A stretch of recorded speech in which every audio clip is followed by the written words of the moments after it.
कारण सुरुवात लार्जर बेंचने झाली होती. त्यामुळे कदाचित हा खटला जो आहे तो लार्जर बेंचला रेफर केला जाणार आहे. त्यामुळे आता जे काही यांना बोलायचं आहे बोलू द्या, ऐकून घेत आहेत ऐकून घेऊ द्या, असं सगळं चाललेलं आहे. त्यामुळे सगळे सुशेगात बसलेले आहेत. फक्त आदळआपट, बोंबाबोंब, ते खोदना कम चिल्लाना जादा जे काही चाललंय ना, ते सगळं कपिल सिब्बल, संजय राऊत आणि त्यांची इतर जी काही पाळीव मंडळी आहेत त्यांच्यामार्फत माध्यमांमध्ये हे सगळं वाजवलं जात आहे तुणतुणं. आणि त्यामुळे माध्यमांमध्ये हारत चाललेली बाजी एकनाथ शिंदे जिंकणार की काय अशी स्थिती निर्माण होण्याची शक्यता लक्षात घेत सिब्बलांना सादिक अली आठवलाय का आता?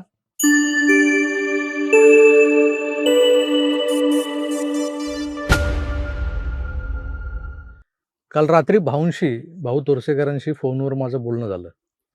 तेव्हा बोलताना नेहमीप्रमाणे त्यांनी शूट केलेल्या एका व्हिडिओचा मला गोषवारा सांगितला की मी उद्या एक व्हिडिओ टाकतोय.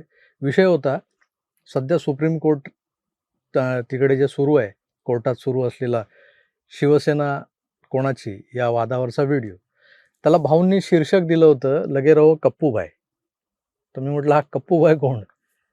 कॉमेडियन कपिल शर्माला त्याच्या शोमधले त्याचे सहकलाकार जे आहेत ते कप्पू शर्मा असे हाक मारतात. तर भाऊंचा विषय हा कपिल शर्मा कॉमेडी शोवर बेतलेला तर नाही ना. पण आज त्यांचा व्हिडिओ पाहिला तेव्हा कळलं की हा कप्पूभाई म्हणजे कॉमेडीवाला कपिल शर्मा नाही तर सुप्रीम कोर्टवाला कपिल सिब्बल आहे. वन साईड चाललंय सध्या त्यांचं. भाऊंनी मस्त जोडलंय त्यांना. पण आपल्याकडच्या समाज माध्यमांमध्ये जी ट्रायल सुरू आहे, जिला मीडिया ट्रायल वगैरे म्हटलं जातं, त्यातल्या कथानकात एक महाराष्ट्रीयन पात्र आहे. काळा कोट घालून या कपिल सिब्बलच्या मागे नाही जमत उभं राहायला, म्हणून संजय राऊतांच्या मागे मागे उभं राहिलेलं दिसतं आपल्याला नेहमी. तुम्ही पाहिलं असेल टीव्हीवर. तर हे पात्र म्हणजे सर्किट कप्पूबाई मुन्नाबाईचा सर्किट वगैरे नाही, तर त्या पात्राचं नाव असीम सरोदे नावाचा अतिशय आशावादी आणि प्रचंड चिकाटी असलेला वकील. पुण्याहून मुंबईत येताना यांना कोणी लिफ्टही देत नाही अलीकडे. पूर्वी ते पुण्याहून निघाले मुंबईला की म्हणे फेसबुकवर पोस्ट टाकायचे की कोणी मुंबईला जाणार आहे का आणि तुमच्या गाडीत जागा आहे का. ते मला बी जत्रेला येऊ द्या गिरवाली हाळी घालत, हे सरोदे चांदणी चौकात अंगठा दाखवत उभे राहायचे म्हणे, म्हणजे तो लिफ्टवाला अंगठा. पण अलीकडे ते सोमवार मंगळवार बुधवार कोर्टात सुनावणी झाली की सकाळी दिल्लीहून शिवसेना हे नाव आणि धनुष्यबाण हे पक्षचिन्ह घेऊन जे निघतात ते थेट मातोश्री गाठतात. नाव आणि चिन्ह दोन्ही ठाकरेंचंच असा घोषा मग मराठी चॅनल आणि पेपरवाले लावतात. आणि पुन्हा शुक्रवारी शिवसेना हे नाव आणि चिन्ह ठाण्यातल्या शिंदेंकडे आलेलं असतं. मग 2 दिवस सुप्रीम कोर्टात कपिल सिब्बल काही मुद्दे मांडतात की पुन्हा शिवसेना ठाकरेंचीच होते आणि चिन्हही ठाकरेंनाच मिळतं. ते घेऊन बिचारे असीम सरोदे धावत पळत मातोश्री गाठतात. ते उद्धवजींच्या हाती सोपवतात आणि बंगल्याबाहेर पडले रे पडले की जाणवतं ते नाव आणि चिन्ह घेऊन ठाणेकर एकनाथ शिंदे मंत्रालयात 6व्या माळ्यावर बसले. मित्रो, कपिल सिब्बल यांचा युक्तिवाद हा कोर्टाचाच निर्णय आहे आणि आता फक्त पेढे वाटा पेढे म्हणत संजय राऊत कोर्टाबाहेर पडतील असं वाटत असताना ते अचानक कोर्टालाच विचारतात की तुम्ही धनुष्यबाण हे चिन्ह गोठवत का नाही. त्यांनी नक्की कोणाची सुपारी घेतली हे समजेन असं होतं. मी कपिल सिब्बलांबद्दल बोलतोय. आता एक एक दिवसाला एक एक जुनी प्रकरणं आणि त्यांच्या जुन्या आठवणी काढून शिळ्या कडीला ऊत आणला जातोय की काय सुप्रीम कोर्टात असं वाटायला लागलंय.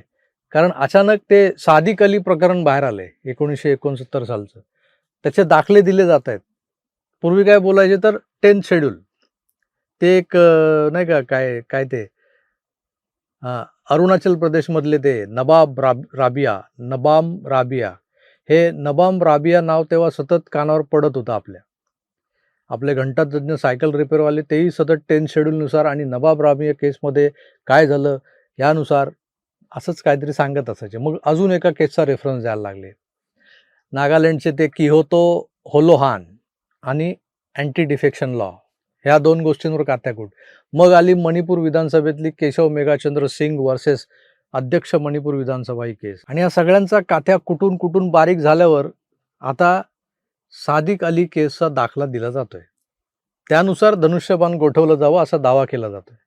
मुळात सादिक अली केस समजून घेताना 1969 साली काय घडलं होतं, त्या घटनेतली काँग्रेस आणि 2022 सालची शिवसेना यांच्यात साम्य किती हे आधी पाहावं लागणार आहे, नाही का.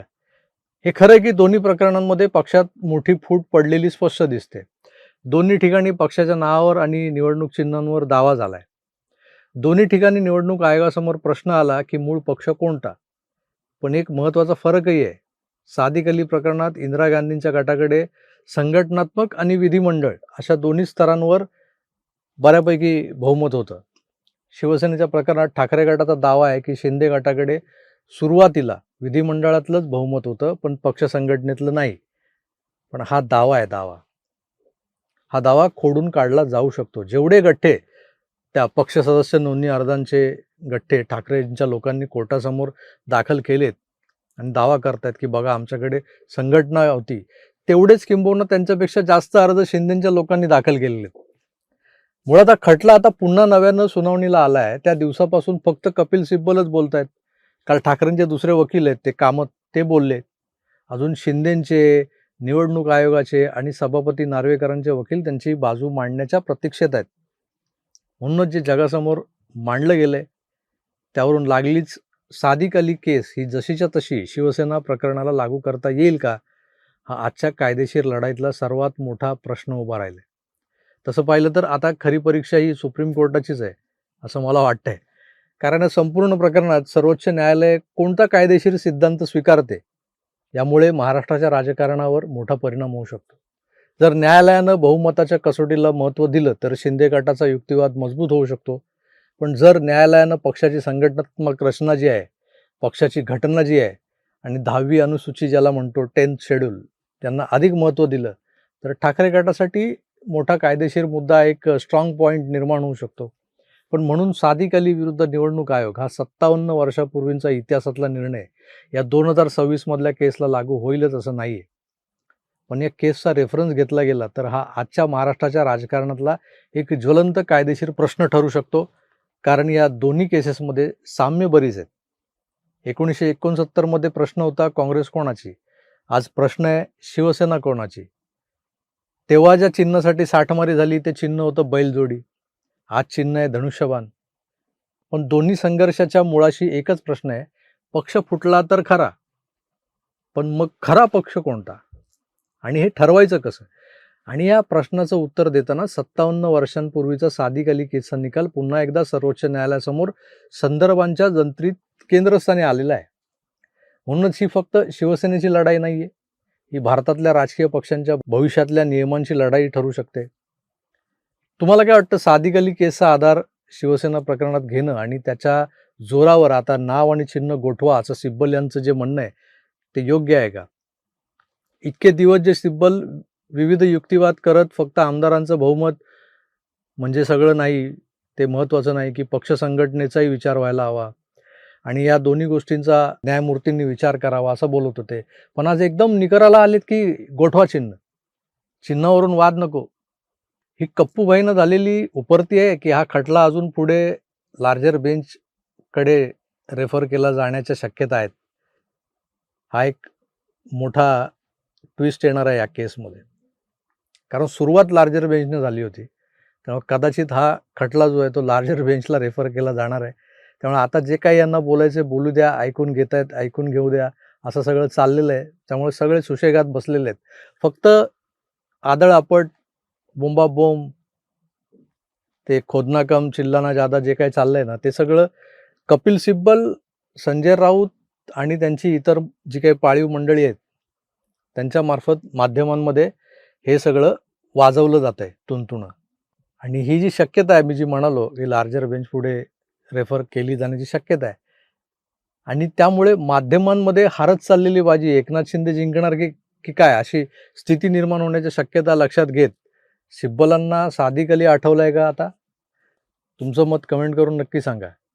हारी बाजी को जीतना जिसे आता है वो सिकंदर ठाणा में रहता है असं कोणीतरी काल गुणगुणत होतं. कोण बरं ते? अनिल थत्ते? नाही, थत्ते नव्हते ते.